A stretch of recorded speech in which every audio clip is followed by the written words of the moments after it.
Hey, so welcome back to Restoring Our Marriage through grace, through God's grace and forgiveness with Brenda. And Boris. And we're back. So, last episode, we were getting into some deep stuff.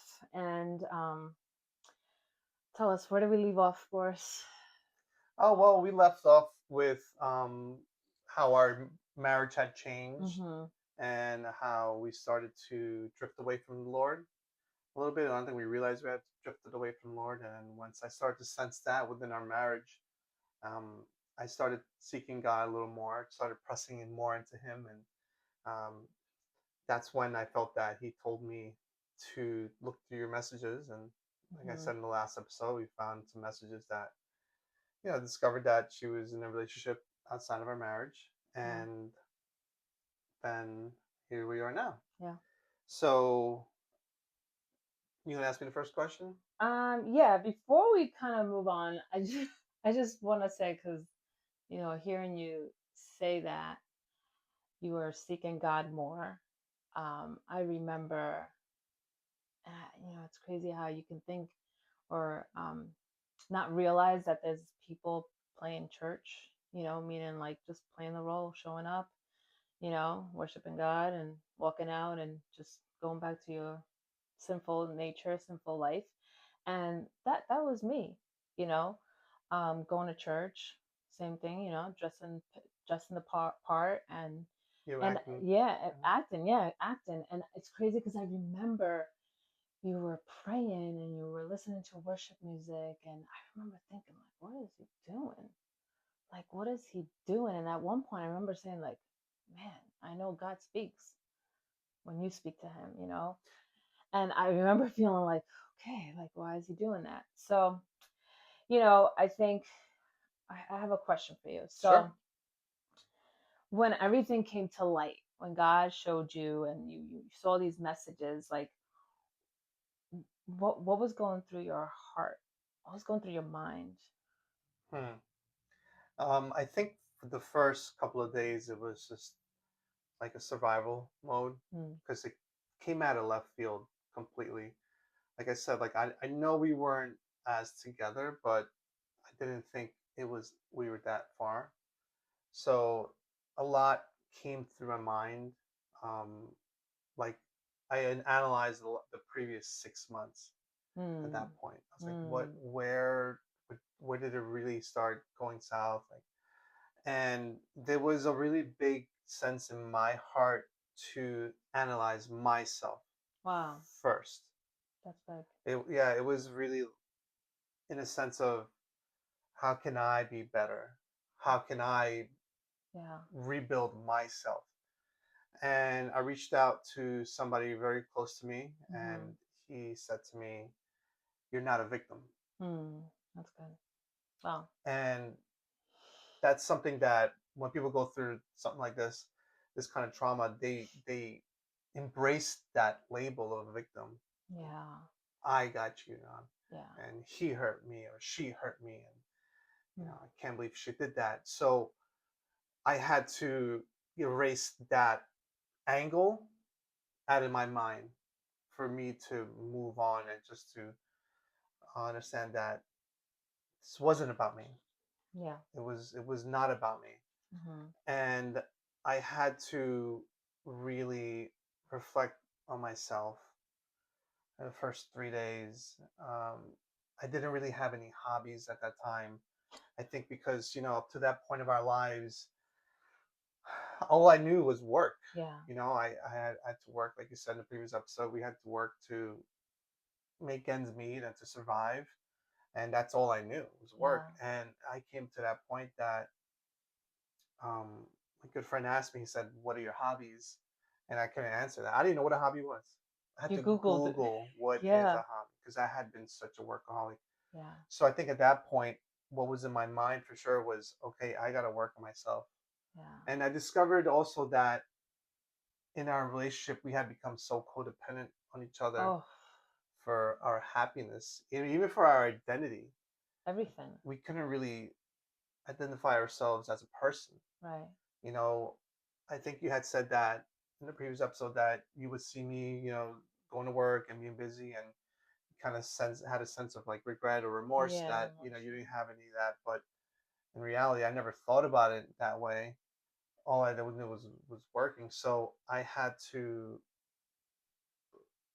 that week. I had to find something to take my mind off.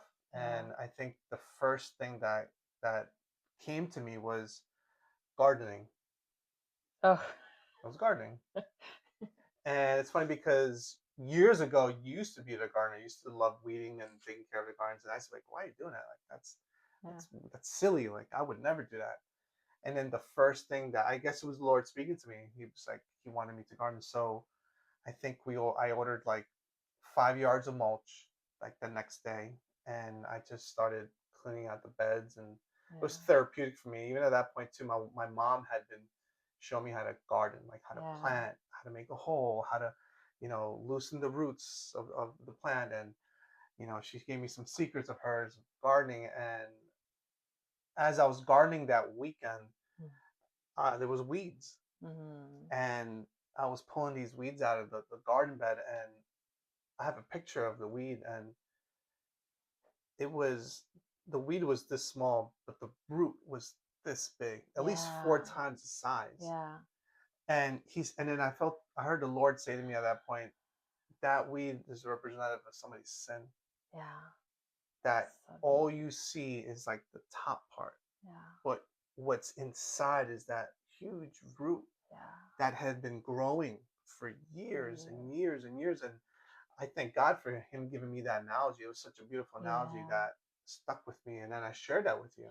And I think you Mm-hmm. got emotional about that Mm-hmm. because you said, some of the trauma that you had, Mm-hmm. a lot of the hurt that you had Mm-hmm. was long and endless, that took years to grow. And the same thing with that weed. Like that weed, that root had grown, I don't know how long. And then I started pulling out other weeds. And then I noticed another weed. It was a lot more thin, and then it was very like a ball of roots. Mm-hmm. And the same thing, God said that's another type of sin that you have to take out of your life, but you have to take out the root of it. You can't Mm-hmm. just, you can't just, what's the word? Look at it at the surface level. You have to Yeah. dig down and pull those weeds out, Yeah. those weeds of sin and hurt. And so that was very therapeutic for me. Yeah. And since then, I think gardening is definitely one of my hobbies. I know a lot of people are into gardening, and they probably thought that you guys probably think that I'm crazy that I wasn't into gardening, but now I can relate to you that I'm into gardening. And every spring I am excited about the ground and The things, pruning. the pruning, and Yeah. the tulips that come out first, and the daffodils that come out first, and that it's like new life. And then even so, I think we planted a peony Oh, like and a that was month part of later. therapy. That was part of a therapeutic, Yeah, yeah, that was part of our a therapy marriage homework. counselor. Yeah, and you know, Because I shared that with him how I've gone to gardening, yeah, and he suggested, he said, why don't you guys plant a plant yes. together? And we bought this plant as a small peony, and every year we see it, and it reminds me of that moment that, Maybe we'll add that picture of us yeah, planting that the that peony. when everything came to light, Mm-hmm. that's what was going on in my mind. Yeah.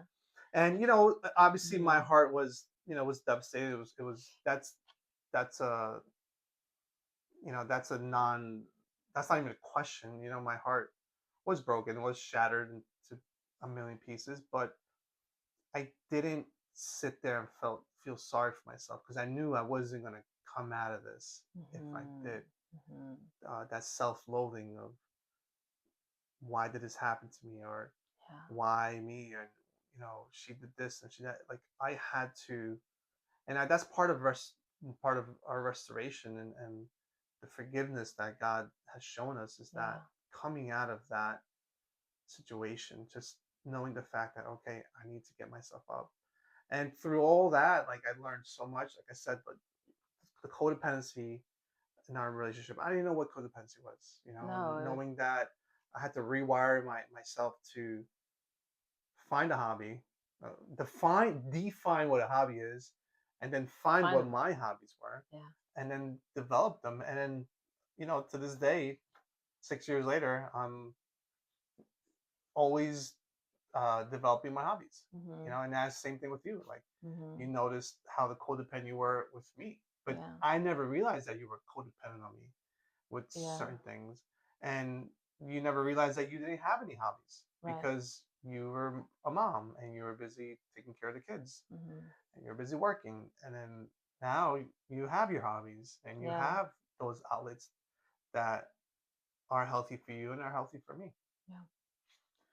Can I just answer that question? Because Sure. I feel like we both have different stories when or how everything went down, and our perspective, my perspective is different than yours. And I think that there's women or men that can relate to me, right, being on my side of the story, and then there's men and women that can relate to you being on your side of the story. So I think that that instant, that moment when you confronted me, um, I think that it was an instant like moment of like, I can't deny this. There's no denying what he's confronted me with. Like, I'm not gonna, I knew I couldn't play that game because I needed to just release it and just know that, yeah, admit to my faults, to my sins. And I remember instantly thinking, oh my God, I need to start packing. And I started thinking right away, like, where am I gonna go? What am I gonna take with me? And I remember saying, he has the right to just walk away. He has the right to just file for divorce. Like, and I remember the next morning, it just happened all so fast. And I think that instantly, that night when everything went down, I remember it was almost like this fog lifted off of me. This darkness lifted off of me. It was like right away I knew, if I was walking around numb for a few months, like that was the day that I felt, oh my, I didn't feel alive. It just felt like something came off of me and I was so exposed. And I think about Adam and Eve, right? And it was like, it was just like an instant thing that I felt. And I remember the days coming, I found myself in desperate, in this desperation of I wanted forgiveness. And it wasn't completely from you. I wanted the forgiveness. It was God's forgiveness that I seeked first. And I know like something happened a few days later where we visited a church. All right. Maybe you can kind of It was touch that base same on that. weekend. Yeah, it was that same weekend. Hmm. It's amazing how God works and how He orchestrates our life when we let Him. But I remember like what I became into this. I became this desperate woman that was just seeking for forgiveness. And God is so good because God speaks regardless what situation you're in. But because when we're in sin, we don't hear it. We block those pathways that Hmm. we have with God. But God is always speaking.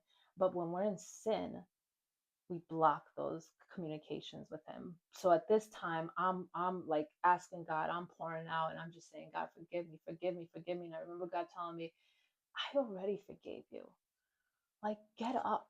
What now what? Fine, I forgave you. You're asking for forgiveness. I have forgiven you. Now what are you going to do?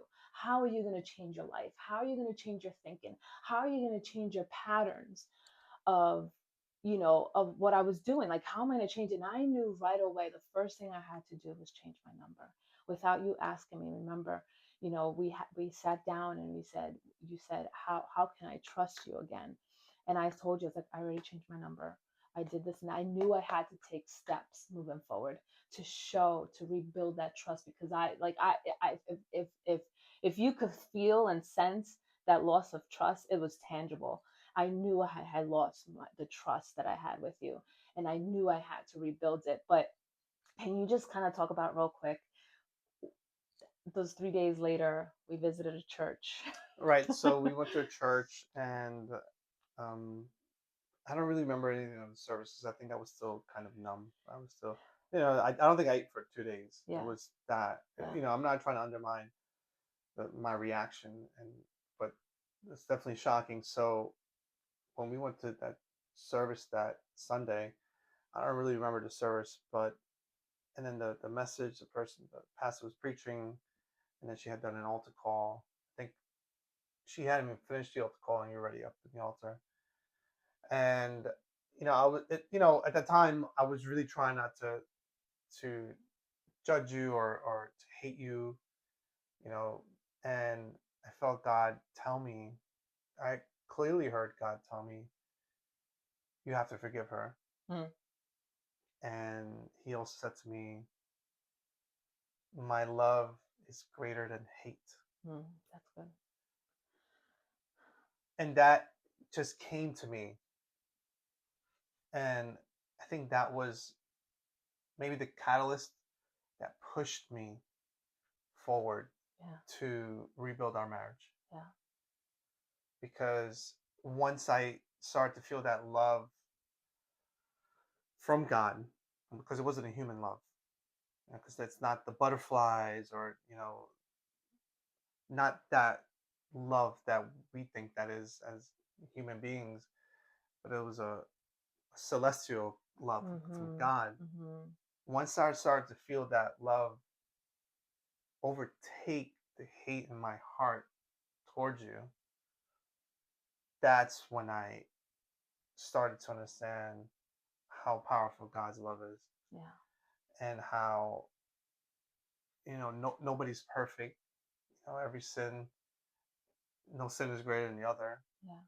and that's when I really began to understand what forgiveness really is, Yeah. and the fact that I hung on to that. I still hanging on to that God's love is greater than hate. It's greater than any hate in Yeah. the world.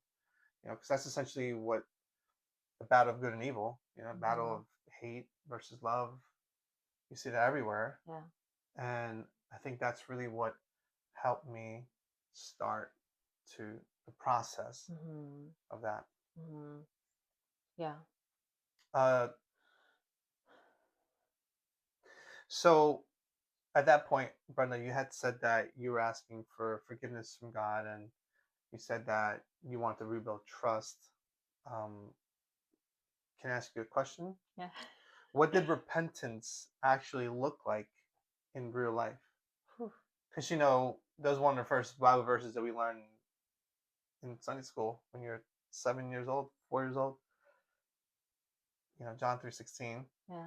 or That's right. Genesis 1:1. Yeah. Like those are the fundamental Bible verses that we learn. Yeah. But now, how did it really look like in real life? Yeah. And I kind of said it earlier, a few seconds ago. It was instantly. It was instantly. I felt sorry instantly. Like I had that remorse. I felt so guilty. I felt like my exposure, like it was instant. It really was. Yeah, I think I think that's the enemy was hiding, and I think when you said that veil came off, I think that was, definitely the enemy being exposed. Yeah. Hmm. Yeah. And, we'll go a little bit more deeper into that. But definitely it was instant. And I think about, some stories in the Bible, how Jesus healed and forgave, and their reactions are instantly. People were healed instantly. The woman at the well was healed and she was exposed Hmm. instantly, and she felt it instantly. When he told was it the crippled man, like pick up your mat, go and sin no more. It was instantly. Now, there's definitely a process that comes along with it, because then there's healing, and healing takes time. Healing, there's a process in the healing.